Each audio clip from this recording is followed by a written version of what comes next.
Hey guys, welcome in. It is Brad with College SportsCast. We are here tonight to do the National Championship Series college.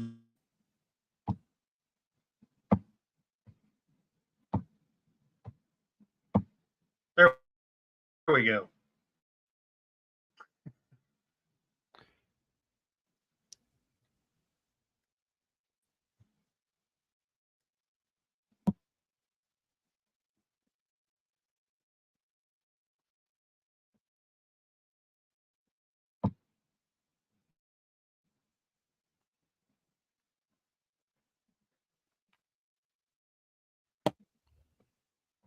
At least I thought so. Maybe we'll do an intro. Who knows?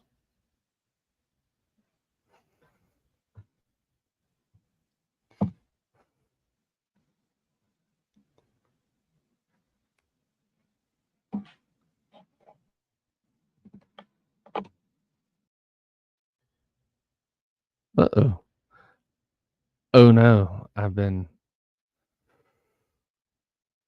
Brad has been kicked out. I don't know what's going on. He's trying to figure out what's going on. I am here by myself. Maybe he introduced me. I don't know. John Roberts here. We're going to talk about college baseball, College World Series. I feel like doing this all live is going to be awesome. So, yes. Currently, in the College World Series, if you didn't already know, Texas A&M has a 1-0 lead in the series. 1-0 against Tennessee. Also has a 1-0 lead in the game 2. Oh, Brad's back. Hey, look at there. I'm not exactly sure what just happened. Did anything play? That's what I want to know. No, I didn't see anything. Okay. I'm not exactly sure what just happened, but I'm sure John made fun and then took it over. Nah. I'm sure that's kind of what happened. Maybe. All right. I'm going to try this one more time, and we'll see if this happens again.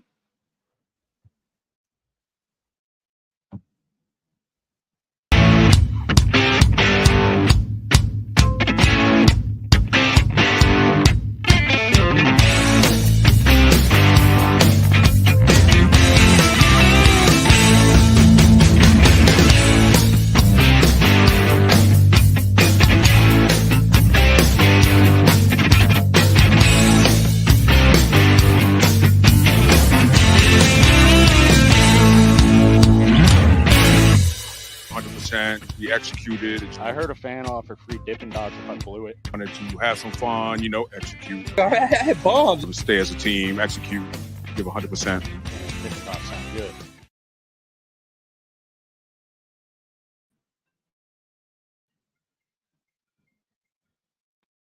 All right, guys, welcome back. Sorry, had some technical difficulties there, it looked like, when I started the show here. So, all right, John, we're back, and it is the championship series is going on here. Game 2 is currently being played right now. It's about halfway through the game, and I'm sure, John, you've already kind of updated that a little bit. I did. I said that they were bottom 5, 1-0. It's also 1-0 Texas A&M in the series, and it's 1-0 Texas A&M in the game. Tennessee just got a fly ball double play. They caught a fly ball and threw back to first, and it was challenged. And Tennessee won the challenge, and they just gotten off the field. So going into the top of the 6th, down 1-0. I think they've gotten a lot better with their approach. They just can't get the one hit to drive everybody in. So they've had a lot of runners on base today, but just can't get the one hit to drive everybody into to score. So we'll see. Yeah, This is one of those that's that definitely they've been got to be true. able to. Yeah, they've got to be able to force game 3 tomorrow, winner take all tomorrow against A&M. But the cool thing about this is that both schools have not won a national championship in baseball, not won the College World Series before. So one of these two teams is going to get there first. And if Tennessee is the one that does it, then they will be the first team since Miami in 1999 to have be the one overall seed to win the national title. And that will kind of break the quote unquote curse. Brad has stepped away just for a moment. So we are looking to see. Yeah, I'm back. Oh, there Sorry. he is. He's back. I'm back. All right. Yay. Yeah. So,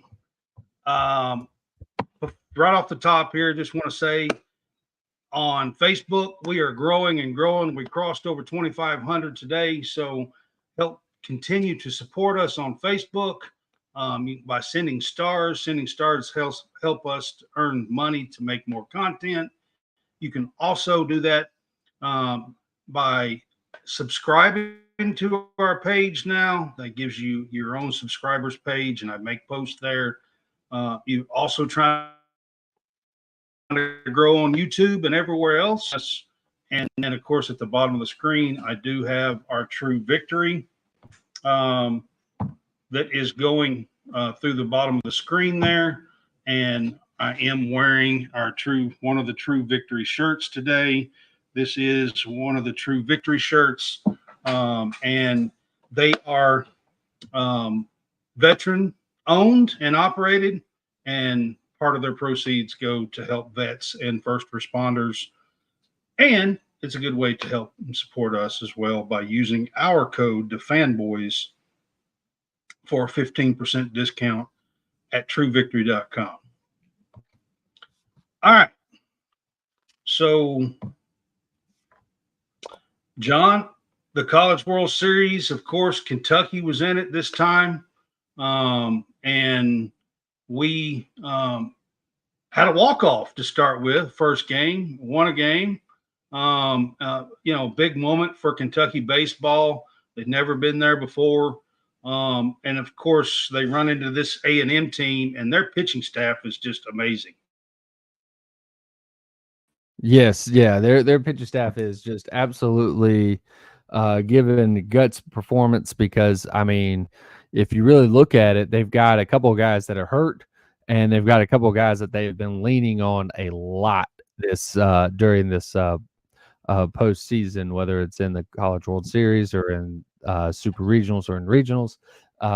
Guys like Aschenbach and Prager, who has done a lot of has been very, very solid. He's had a couple of starts that weren't so great. That was early on, but then has been very solid his last couple of starts.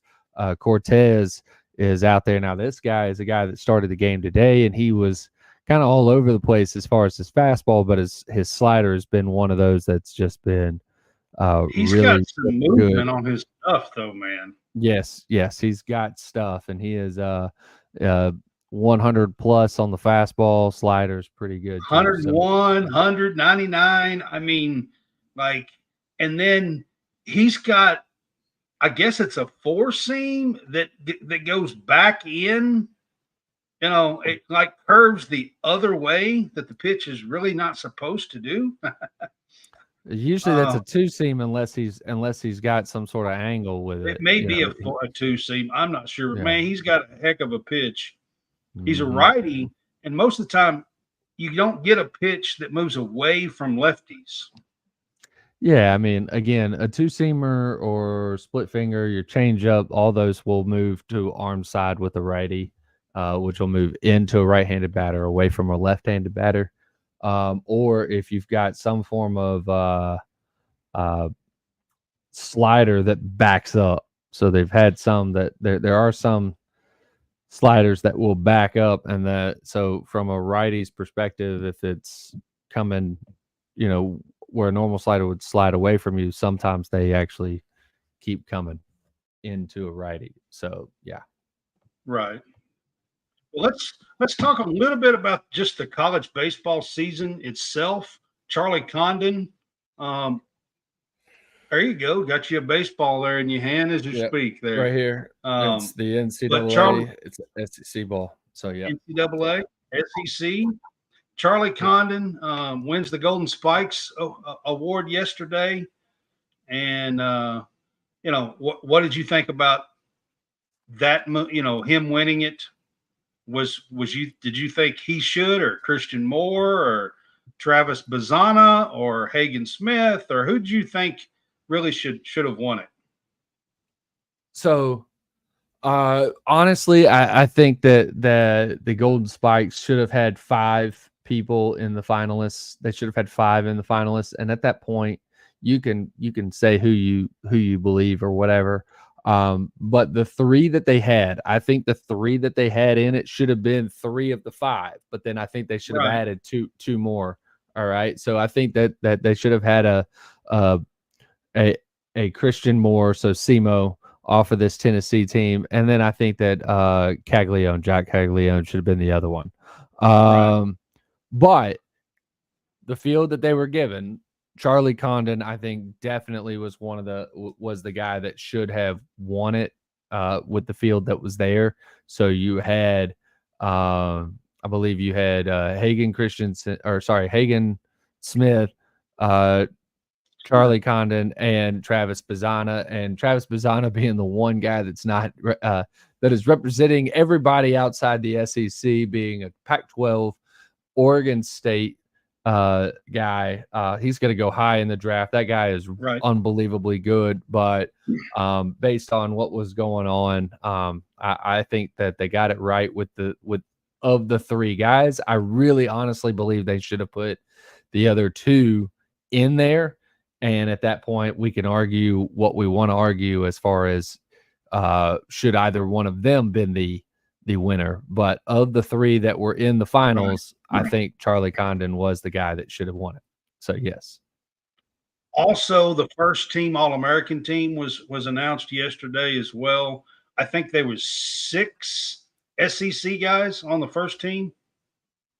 Does that sound right? Yeah, I'll have to go back and pull it back up. So it's something I hadn't had pulled up yet. Yeah, but I think there were 6 first team guys. I mean, there was a second team and a third team as well, and Kentucky got a 1 or 2 on there in the third team. I know Ryan Walsmith was third team. I know, but I was just talking about the first team. I think there was 6 SEC guys off the first team, I think. Yeah.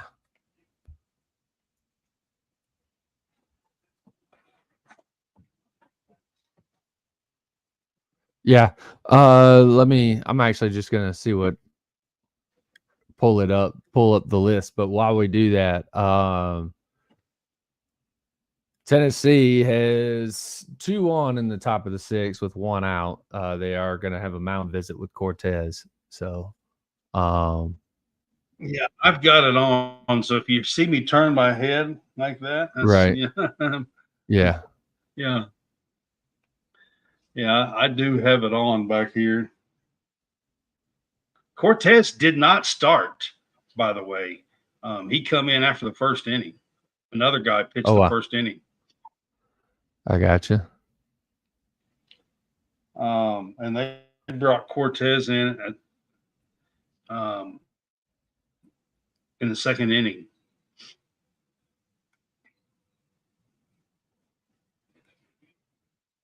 They're taking him out. That's it. Yep.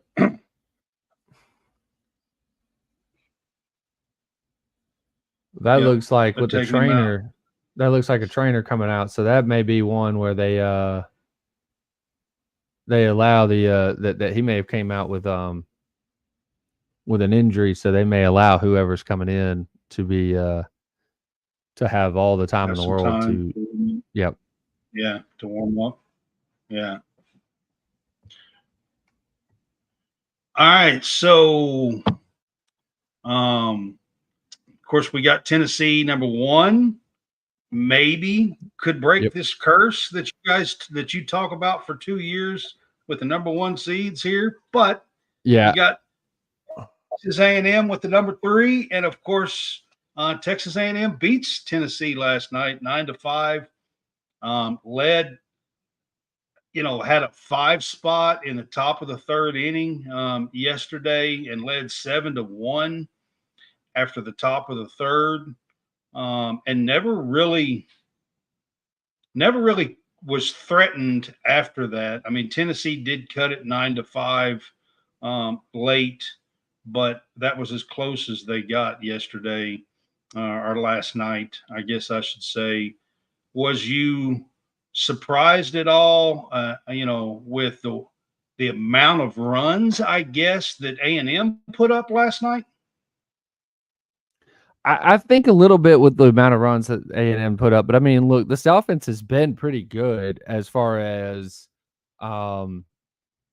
being able to put up runs. It's not been just horrible, but you would think that when you've got a Jay Laviolette with a little bit of a hamstring issue, you've got, I believe, Hayden Schott's got a little bit of a hamstring issue as well, and then you don't even have Braden Montgomery in the game because he broke his ankle back in the Super Regionals. It's one of those where you're not expecting them to go all in on that, but I mean, I guess they were able to put some stuff together, and I mean, they were able to pounce on Tennessee pitching early and put up a couple runs, or put up a run in the first inning, and then, or 2 runs in the first inning, and then 5 runs in the third. And when they put that third one up, or the 5 runs in the third, that really, really sent a message. And then, of course, they didn't really. When you're up 7-1, that was the same score that Kentucky was down early in their game, 7-1. I mean, it's in these playoff type games. That's with the uptick in pitching and everything. It's a. I'm not saying it's completely insurmountable, but it is definitely a tougher job to do to overcome that. Right. Yep. So. Yeah. So, Tennessee fought last night. Like I said, they did cut it 9-5 late. But Aschenbach, or whatever his name is. Aschenbach. Yep. Aschenbach, I think is his name. Their closer he come in, pitched like 2 1/3 or 2 2/3, something like that last night, and just he's got some nasty stuff. Yeah, and it, yeah, he threw minimal for the first 2 innings, and then I think he ran into a little bit of trouble late in the game, but where he got some pitches into him, but for the most part, I mean, he did it relatively with ease. Well, I mean, most of the time, your closer doesn't pitch a 3rd inning most of the time, but Right. I mean, well, college, that's kind of where you see a lot of that in college, and you see a lot of it, especially in the College World Series. So, yeah. Yeah. But yeah. My question to you right now, they're up 1-0, and we're in the 6th or 7th inning. Do they throw Aschenbach today? If they have the lead, do they throw him today? Yeah, I think he's fine. I think he would be able to go if they have the lead late in the game, and I think they would throw him. Yes. Yeah, look, it's go ahead and seal the deal. The guy was untouchable yesterday, so you do it again. You do it again. I don't think he threw enough pitches yesterday, Tennessee, their pitching, I thought was kind of maybe one of their weak spots, and I thought yesterday that kind of showed up. Now today, Beam actually pitched a really good game. Yes, Beam is like the guy that they really wanted to get to. They were hoping once they got into him, it kind of recalibrates the pitching, puts the pitching back onto the Tennessee side where it now becomes more of a strength as part of a weakness as it was yesterday. But especially with their starter or their opener not going very far into the game, and then AJ Causey not really pitching also very deep into the game. So those were the two pitchers right there that kind of started out the game yesterday, and pitching would have been much more of a strength for them had those two guys were able to been pitch deeper into yesterday's ball game. It's up until they get Beam into the game today that it recalibrates as far as being a strength. And it just, I mean, it's they've been doing well, but again, A&M has found a way to keep the Tennessee bats from getting runners in scoring positions so far in this championship series. Tennessee's not done great with runners in scoring position. Correct. Now, yes, they have throughout the whole year, and I'm not saying they definitely have the capabilities to do it here late in this game. This today right now, it's just a 1-0 game. This can be turned around by the swing of the bat one time. So you just never know. And Tennessee definitely has the guys to do it. They have five guys with 20 or more home runs. Yes. I think that's a record or something, I believe. It's the first team to ever have 5 guys with 20 or more. I said it's a record or something. Yep. You're correct. It is. Yeah. Yes. To have 5 with 20 plus homers, 20 plus dingers. So, like I said, there are plenty of guys that on this Tennessee team, there are plenty of guys that can hit it out of the ballpark. Correct. Yeah.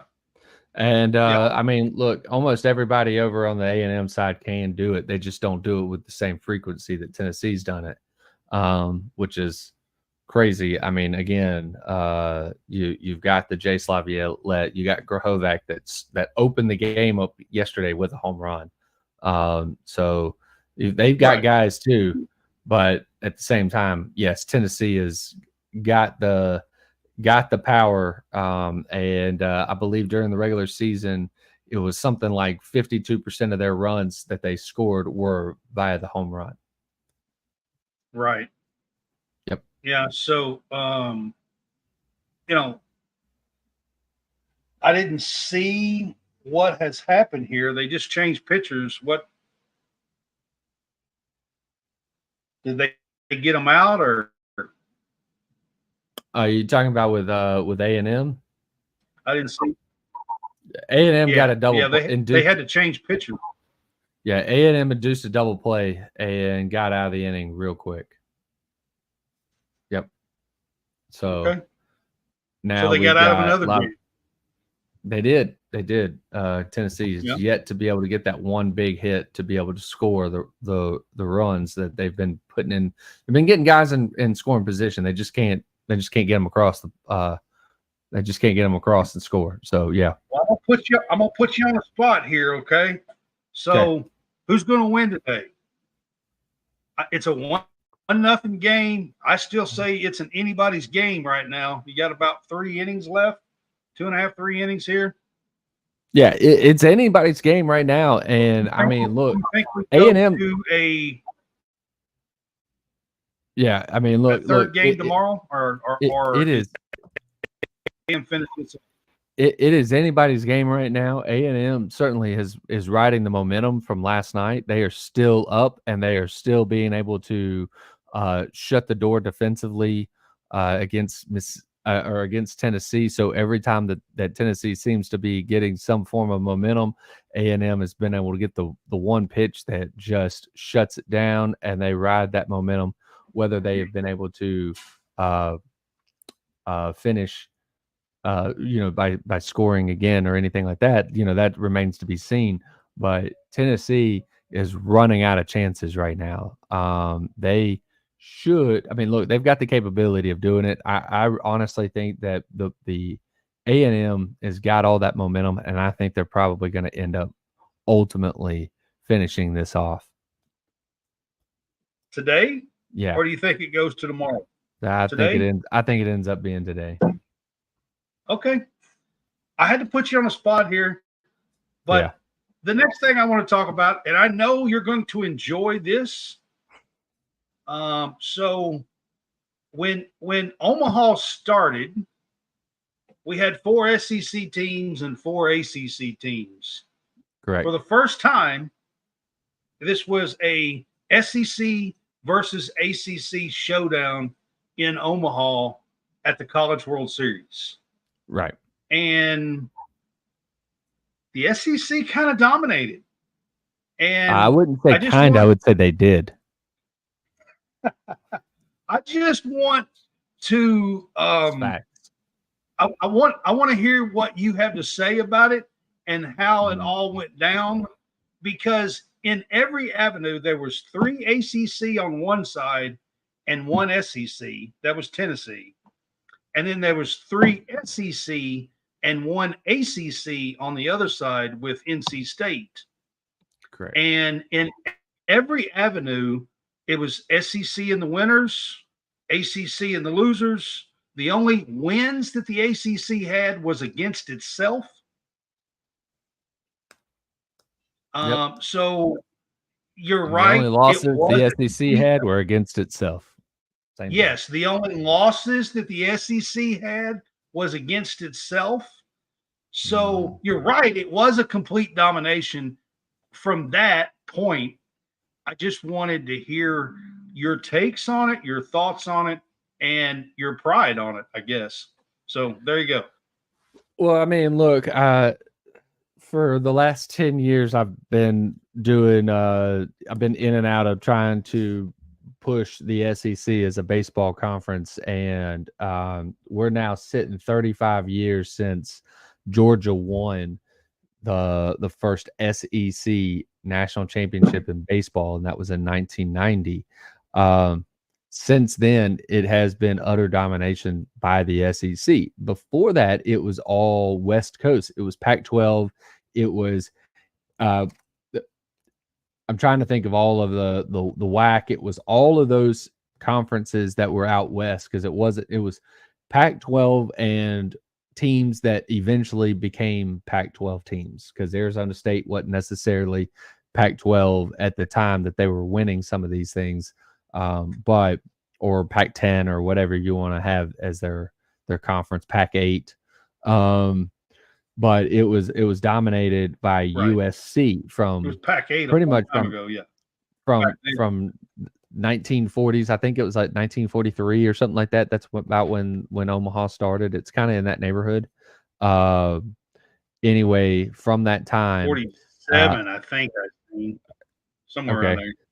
So either way, from that time, the team that has won the most College World Series has been USC, and I think they still hold that record. But and having the Pac-12 or whatever you want to call that, whatever the conference that used to have USC, UCLA, Oregon State, Washington State, all those teams, they were really good. And even once you got into the early 2000s, I mean, the only team, there were a couple of teams. There was UCLA, Arizona State right at the beginning of the 2000s, Arizona State right at the beginning of the 2000s, but it was mainly UCLA, Oregon State were basically your baseball teams out of the Pac-12, and they carried it for about the next 20 years or so, but that was it. But they didn't. You had a couple of them go and lose in national championships, and then Oregon State won a few of them. But that was all you got out of the Pac-12 since the year 2000. But yeah, I mean, in the last 35 years, especially the last 5 or 6 years, I think the SEC has won it the last 5 out of 6 years that the championship has been played. I mean, it's been the last 15, 17 years, it's pretty much been domination. Oh, I know. I mean, because you go back, you have Vanderbilt winning in 2014. I think there was Georgia was in the game in 2008. They lost to Fresno. That was then I think 2014 was Vanderbilt. 2015 Vanderbilt may have been South Carolina, or South Carolina may have been in the game. 2016 it was a Coastal Carolina team that won the game. In 17 it was, I believe, Florida. 18 18 I'm trying to think. Vanderbilt may have been in the game. 19 Vanderbilt won it. 21 would have been Mississippi State. Then you had Ole Miss, or you had Ole Miss, then Mississippi State. I can't remember the order. And then Mississippi State, then Ole Miss, I think. Yeah, Mississippi State, then Ole Miss, and then LSU. Yeah, but you had an LSU and LSU Florida all SEC final. This final with the all SEC, I think the SEC has done this 3 out of 4. 4 or 5 times they have done it. But it's been 3 of the last 4. Right. 3 of the last 4 have been all SEC, and then they did it back in 97 and probably in the neighborhood of like 2012-ish. There was the South Carolina and Florida all SEC one that South Carolina won, and then Bama and LSU back in 97. Those were the other 2. So I think they've done it 5 times. No other conference has done it once, but the SEC has done it 5. Right. Well, so the ACC has had some really good success, and they have gotten teams there and everything else. What did you there was 4 teams there this time, just like the SEC had 4 teams there. I mean, there was some close calls. NC State lost 2 games, 5-4. Kentucky beat them in a walk-off on one of those. So, I mean, there was some really close games out of those losses that they had. Do you think the ACC has anything to kind of hold their, hold on to? The ACC is a very good baseball conference. You've got teams. I mean, look, in the past, you had teams like Georgia Tech was really good. Georgia Tech made it, I believe, what was it, super regionals or regionals this year? I mean, they've been pretty good. Clemson's been up and down. They were really good during the Jack Leggett years, and they have been, they're coming back with Backage. Backage took Michigan to the national championship, or to the College World Series. So you've got really good coaching over there. NC State has been pretty good over the last 5-6 years in baseball. Miami's been good, even whether they've been in or out of the conference, they've been good. Florida State has had a staple of 40 years where they went to the postseason. It got snapped for the first time last year, and then they were back in it and in Omaha again this year. So they've got a really good coach with Link Jarrett, who took Notre Dame. So this is the ACC, and I mean also with North Carolina. North Carolina's been a staple, being very good for an in the ACC. So look, the ACC is not hurting in baseball, and they are really good conference. The SEC has just been like, that's what is impressive, is that the SEC has just been better than that. And the ACC is really good, and they were really good before the All I know SEC is really with took over. Kentucky's first showing, I was just glad that they was not the only one that that lost a game or something Yeah. like that. Well, they I was also- just glad they were a part of the beatdown and not the other way around. Right, and I mean, like, they didn't go 2 and Q, so they showed themselves, they can hang their head high and everything like that with Yeah.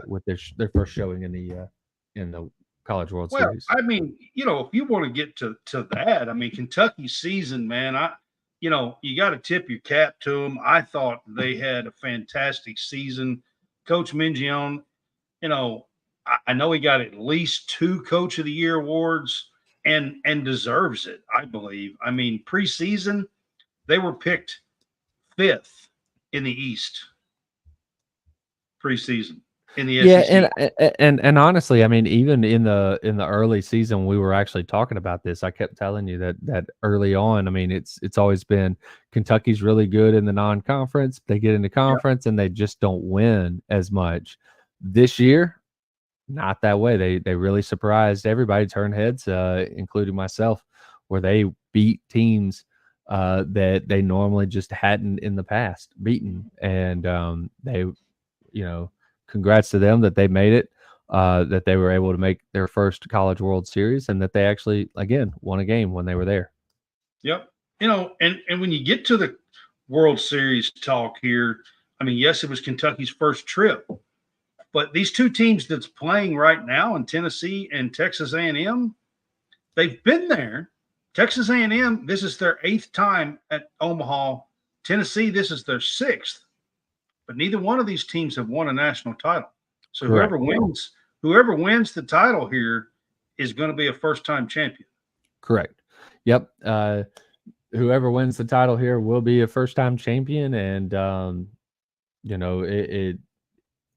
it's been pulled many a times this week. What fan base would you rather have win a national championship, Texas A&M or Tennessee? Which one do you think would be just more unbearable? Trust me, I've debated that question all week long as well. I think John knows how I truly feel about the Tennessee side. Hey, he knows that, but I think he also knows how I really feel about A&M as well. And it's tough. This whole thing, it's just like, wow. But it is what it is. I've enjoyed covering the college baseball season this year. John's right. It was fun because Kentucky was good. And they had not just a good team, they had a really great team that had a chance all the way down to the end. I mean, Prager, who pitched last night and basically shut down Tennessee, is who shut us down 5-1. And you got to tip your cap to Texas A&M pitching. Their pitching has been phenomenal in the College World Series. That's the reason why they're up today in Game 2, 1-0, against a stellar Tennessee offense, and they have held them to 0 so far today, 7 innings in. So, I mean, yeah. So a little live in-game update here. Aschenbach is warming up in the bullpen, by the way. Christian Moore had a leadoff walk, and now they've got Burke up to the plate, nobody out. So, yeah. Burke is batting. Yeah. And so again, this is a threat whether they've got more in scoring position or not. He's on first base, but I mean, this is a threat because it's the top of the lineup. The 2-hole hitter is up. You got Billy Amick on deck. You got Dreifeld and a few of the other guys, Inslee and Tiers, coming up behind them. So I mean, those guys, every one of those guys can knock it out of the ballpark or get base hits and really cause damage here. But like I said, A&M has done really well to get out of any sort of jam all game. So there's a possibility that they're able to do it again. Who knows? But again, they've got Aschenbach in the bullpen, and he is warming up. So I mean, I figured he would go. I just don't know. Like, I would be surprised if they bring him in the 7th after him pitching 3 innings yesterday. it just depends on how it goes. Right. I figured he would go at least an inning, give an inning or so today, but 3 innings here would be a tough one. But maybe he has it in him. I don't know. He is probably the best closer in college baseball this year. I would say that, wouldn't you? Yes, I mean, he's been the best stopper of everybody.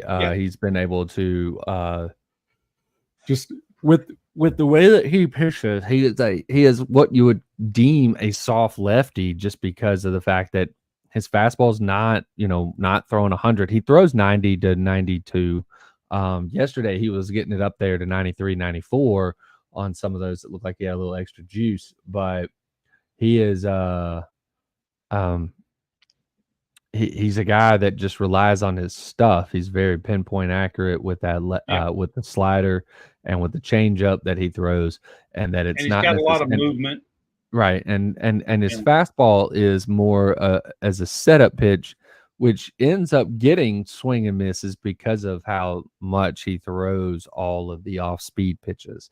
Then when he throws that fastball, now it looks, instead of being, looking like a 92, 93, it looks like a 96, 97, 98 kind of pitch.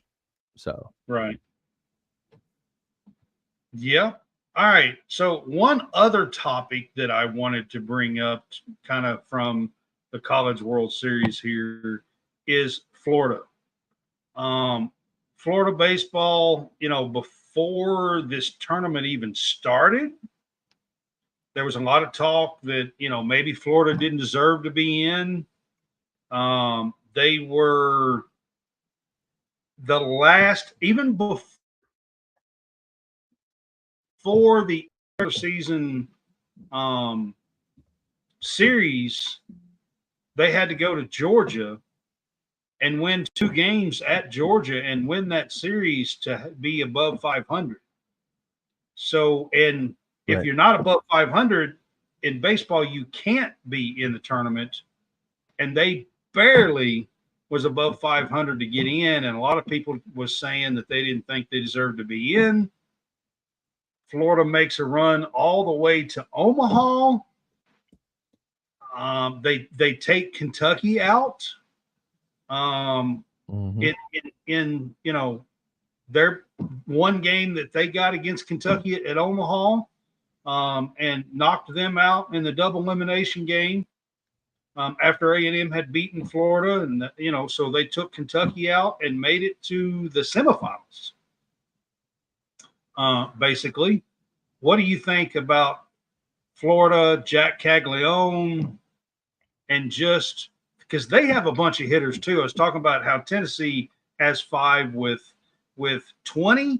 Tennessee's got like 7 or 8 that's like plus 13 or something like that. Right. So Florida has, it's not just Caglione, especially during their run at the end. They had their 3 or 4 hole hitter Austin, and I'm trying to remember his last name off the top of my head, but he was one that was posting up very, very good numbers. And by the way, as we are talking, Dreiling just went deep. It is now 2-1 Tennessee. He did. Yeah. Dreiling, by the way, if you look at his face while he has the helmet on, looks just like Christian Bale, by the way. So I just wanted you to see that. Okay. So Tennessee gets their first lead of the national championship series. That's right. They did. They're very dangerous, and pitcher left one up, and Dreiling was able to, I can't remember what is that. Dreiling was able to today. Yeah, Dreiling was able to pull one into the seats. It started out with a Christian Moore walk. He then Burke flied to center. Christian tagged up from first base and took second base.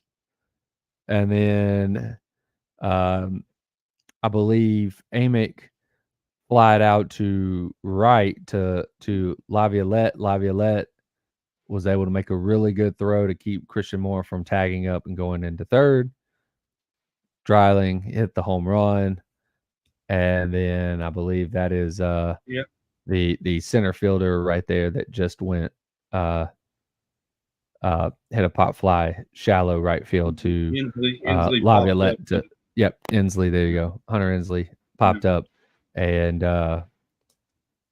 so Tennessee leads 2-1. Correct. Going into the bottom of the 7th. Yes. So A&M is the home team today, so they get the bottom, the bottom of the innings today. A&M does. So if this game goes like it is, they will have the last at bats, in the bottom of the 9th here. But them being up 2-1 here, maybe that Aschenbach doesn't come in now. Yeah, it's a possibility that he doesn't come in, and that you'll see, what is it, Nate Snead for Tennessee. Nate Snead, I think, is their closer.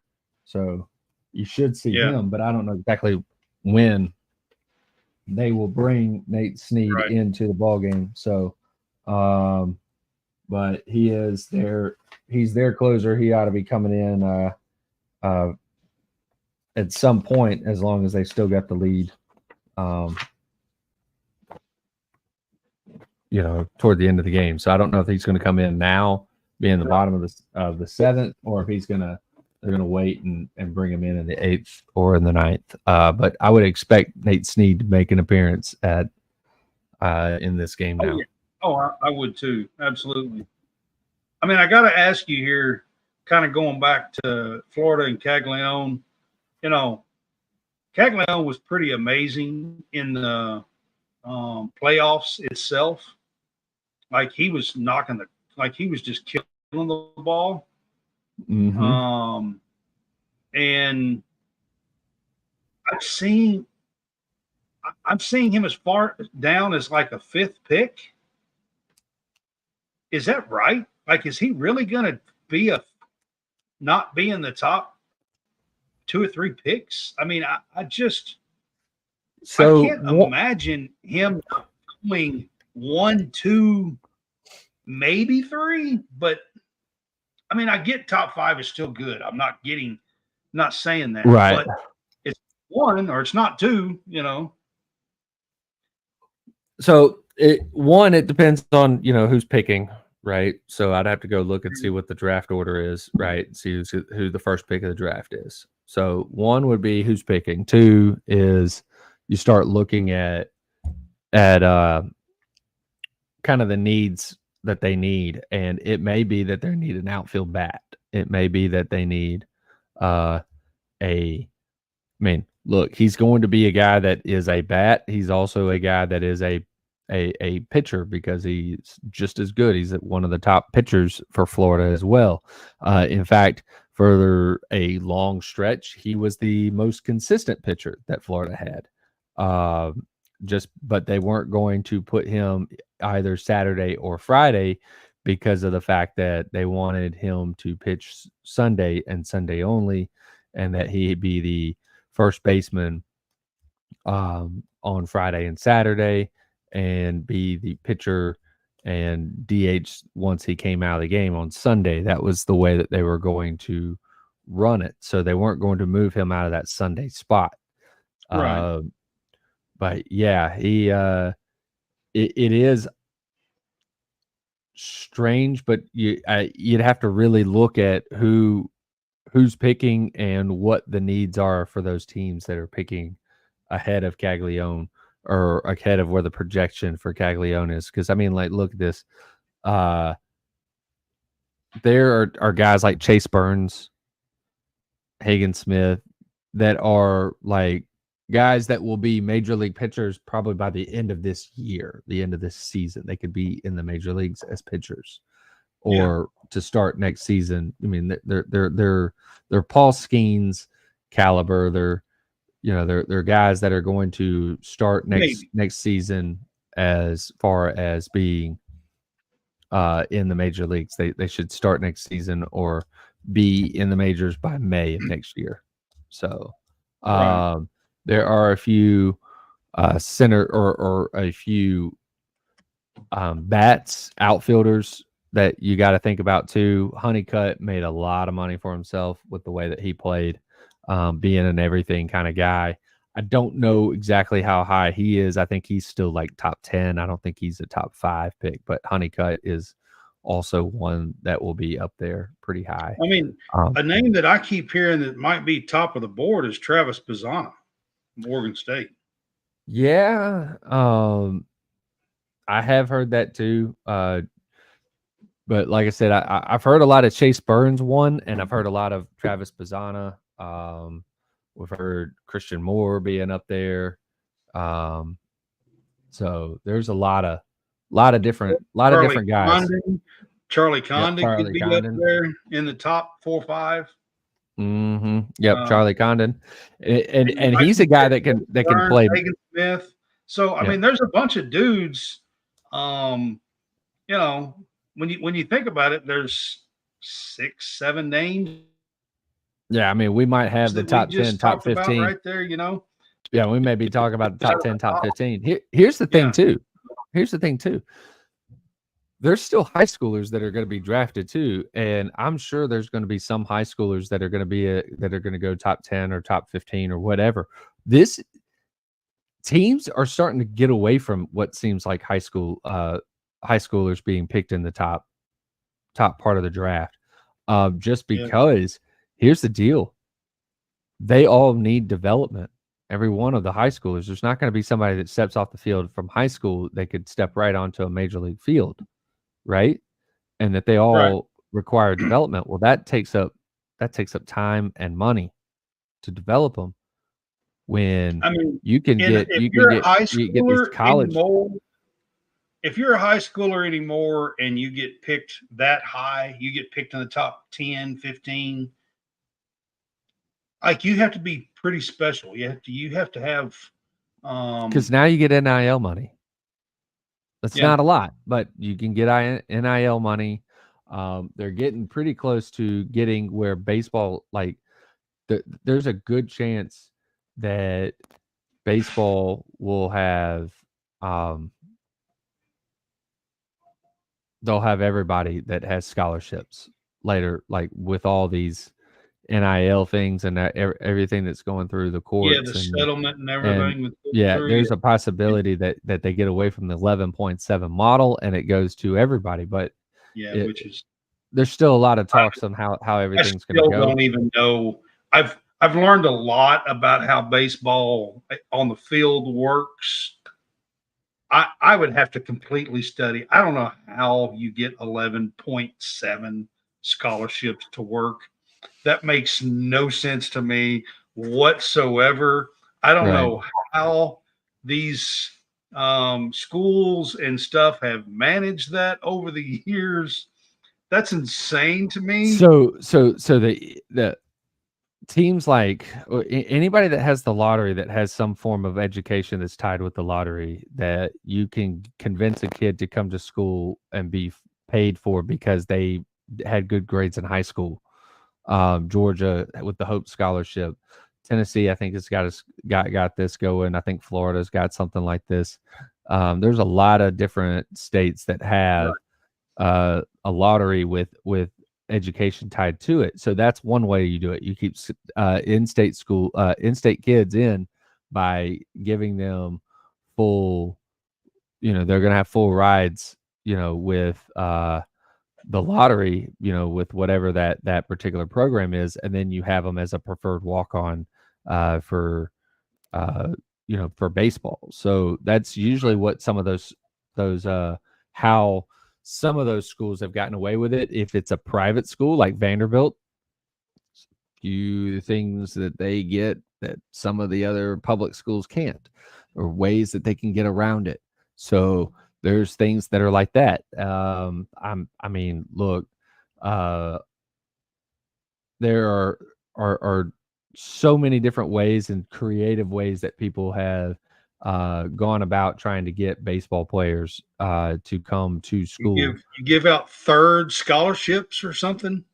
I mean, yes, it's all partial scholarships. You don't get full rides. It's not really anybody that gets a full ride. You're all getting, half of a scholarship, or third or half or something. Mm-hmm. Yeah. Oh yeah. That's definitely how it works. Is that right? Like, it's not like football or basketball where it is, scholarship means you're getting, full ride. 100% full ride. It is right. No, it is. You're getting. I'll be honest with you, John. I've done college. Been a fan of college sports all my life until I started talking to you. Baseball operated. Not a clue. I had no idea. Yep. That they weird. only have 11.7 scholarships. That was insane to me to even hear. I mean, because these rosters have don't they have 30, 35, 40 kids? So most of the rosters, I think, have in the neighborhood of about 35 to 40 total players on the team. I mean, they travel probably walk-ons. Yeah, they travel with about 25 or so. I don't know if they've upped that since COVID or anything like that, but they travel. Especially, I think they have 27. Okay, so then So they travel. Generally, they've traveled with 25 to 27, and like I said, COVID kind of changed the numbers a few times. So I think that they have probably upped that number. But before COVID, it was 25.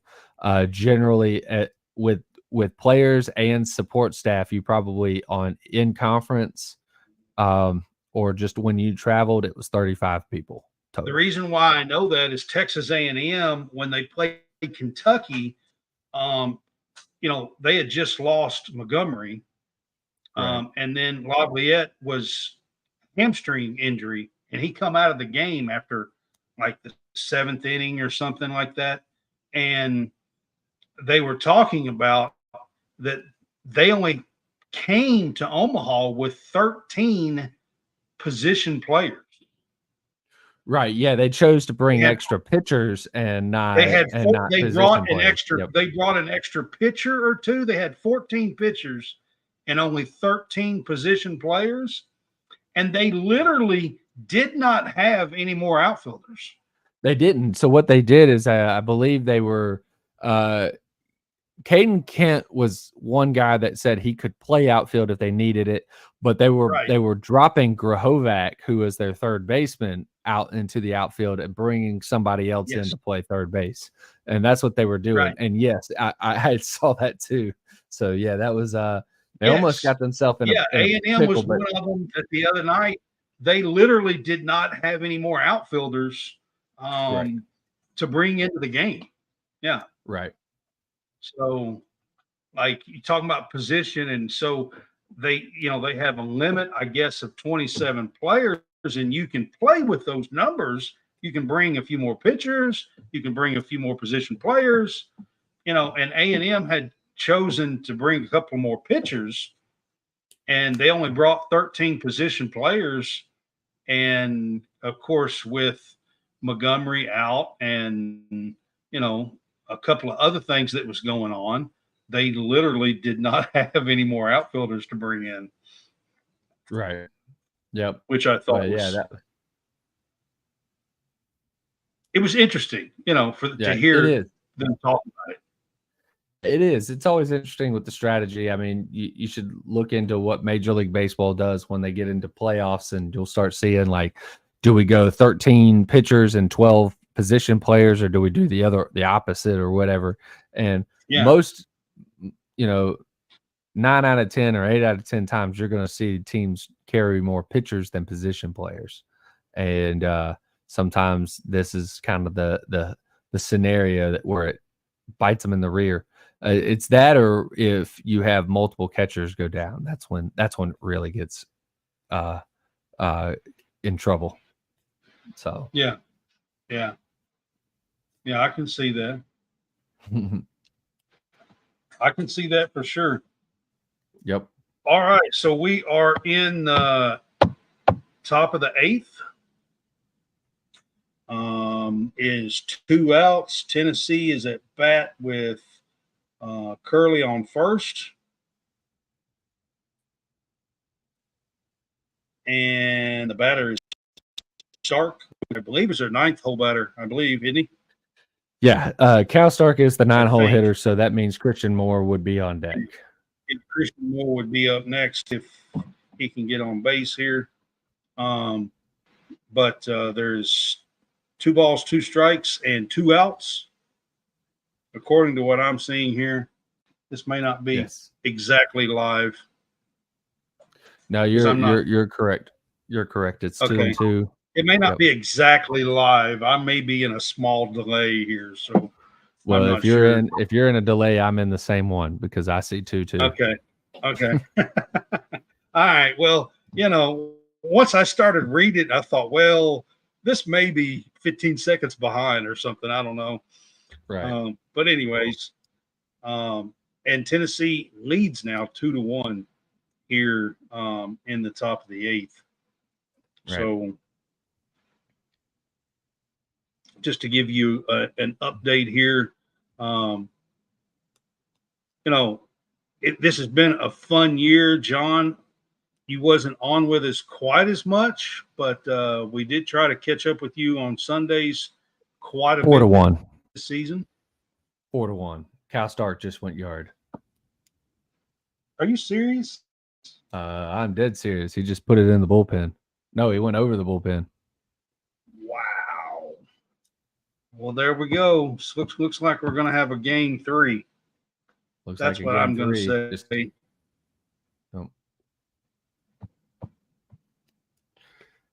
A&M's got 2 more at bats. So Tennessee's got the rest of this one plus 1. I'm not going to write it completely off, but as of right this minute, guys, I would say we're probably going to have a game 3. I'm not sure what each pitching staffs are going to look like for game 3. Tennessee will probably be set up a little bit better, but A&M will definitely have Aschenbach, and they'll have they'll have everybody but maybe 2 or 3 as far as what they were carrying into the game or into the College World Series.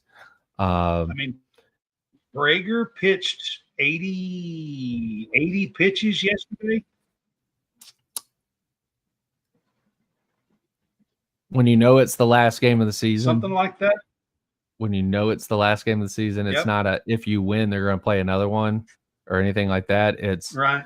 If you win, it's over. If you lose, it's over. So, if anybody that has the ability to pitch, they are on the board with the to be on the list to be able to pitch. So that means that Causey and the starter for Tennessee on Friday or Saturday are also on the list because those guys didn't really throw a whole lot. And of course, like I said, you've got several other guys for Tennessee that they could throw as well. So, yep. Tennessee may have a little bit more arms, depth of arms. So, so A&M lost one of their better pitchers late in the year too. Correct. They've got a guy that could not that was not going to be able to go at all during the College World Series. Yep. Right. Yeah. That was a part of their staff throughout the whole season. So that hurts them for a game 3 tomorrow as well. If it goes into game 3, there's still 2 at bats for A&M here, but they're down 4-1. They got to make a comeback now to close this out. Yep. So there's not a game 3 and win their first national championship if they were to do that. So that's where we are right now with the game. And John, I'll let you. I did get back on our home field apparel site. I think you've seen it. I hope you got the link or whatever because you was asking me about it. Yep. And I've had some issue with it. I had to email them several times. I'm not exactly sure what happened, but I had to get a little help to get back in. Yeah. Because even after they tried to help me, it still didn't work. And I had to message them again, and they had to do it a second time. And it's been kind of a mess. But anyway, I finally did get back in to be able to get to our link for Home Field Apparel. Home Field Apparel, if you guys don't know, I'm glad you guys are listening. They are a vintage collegiate apparel. They also do some pro stuff. They're getting into some racing. They do some Indianapolis Colt stuff, just a little bit. But they're a really cool thing. John has known about them and helped us get Home Field Apparel. And I'll let John I'm surprised he's not wearing something. Yeah, today I wasn't wearing one, but I normally am wearing a Home Field Apparel. They have some of the best shirts. The comfortability of these shirts are really awesome. They've got some really cool sweatshirts and everything like that as well. Joggers, you name it, they've got it. They've got hats. They've got some of these jerseys that are out there now. Bomber jackets, cool. Oh yeah, bomber jackets. But they are licensed apparel for about 100 or over 180 schools now. And you can check out the list of schools when you go to homefieldapparel.com. And when you do, for first-time buyers, put in the code CSCast for 15% off, and you will not be disappointed. You can also go to greenvillesportsmedia.com. We have a link on Greenville Sports Media website that is our specific link. If you use that link, we will get a little bit on your order as well. So we would appreciate it. I do know you can also find it at Linktree College SportsCast. That link is on there as well. So there's a couple of places that you can go to find our link. But GreenvilleSportsMedia.com, the website, is probably the easiest one. There is their logo, Home Field Apparel logo, is on the site. And you just click that, and that goes straight to our link and will help us out. You can get some really, really cool retro vintage gear right now for College World Series. They got some vintage Tennessee stuff. They got some vintage Florida State stuff. And for Omaha, and they've got some just really cool throwback, 30 years ago looks and stuff like that. So check them out. Yeah. All right, John, we are going to wrap this up for tonight, and we might do one more here, a little wrap up here with the overall season here. This will be our official last show of season 2. And I will say this, guys, we are in 2 years, this is episode 249. If I do one more episode here to wrap up the season, we will be at episode 250. Nice. Episode 250 to wrap up season 2. I will tell you more about some of the things. We're going to have a summer series with the SEC football media days and the Fanboys kickoff season 2 on July 27th and 28th, I believe. And then I'll tell you more about what we're going to have going on as I wrap things up here with what looks like will be a game 3 in the College World Series. Not saying for sure just yet. We are in the bottom of the 8. But what looks like what could be here a game 3 in the College World Series versus SEC versus SEC, Tennessee versus Texas A&M, and neither one has won a national title. So whoever wins this is going to be cloud 9, ecstatic. Yep, exactly. All right. All right. Well, I appreciate it. You guys have a good night, and we will see you next time. See you.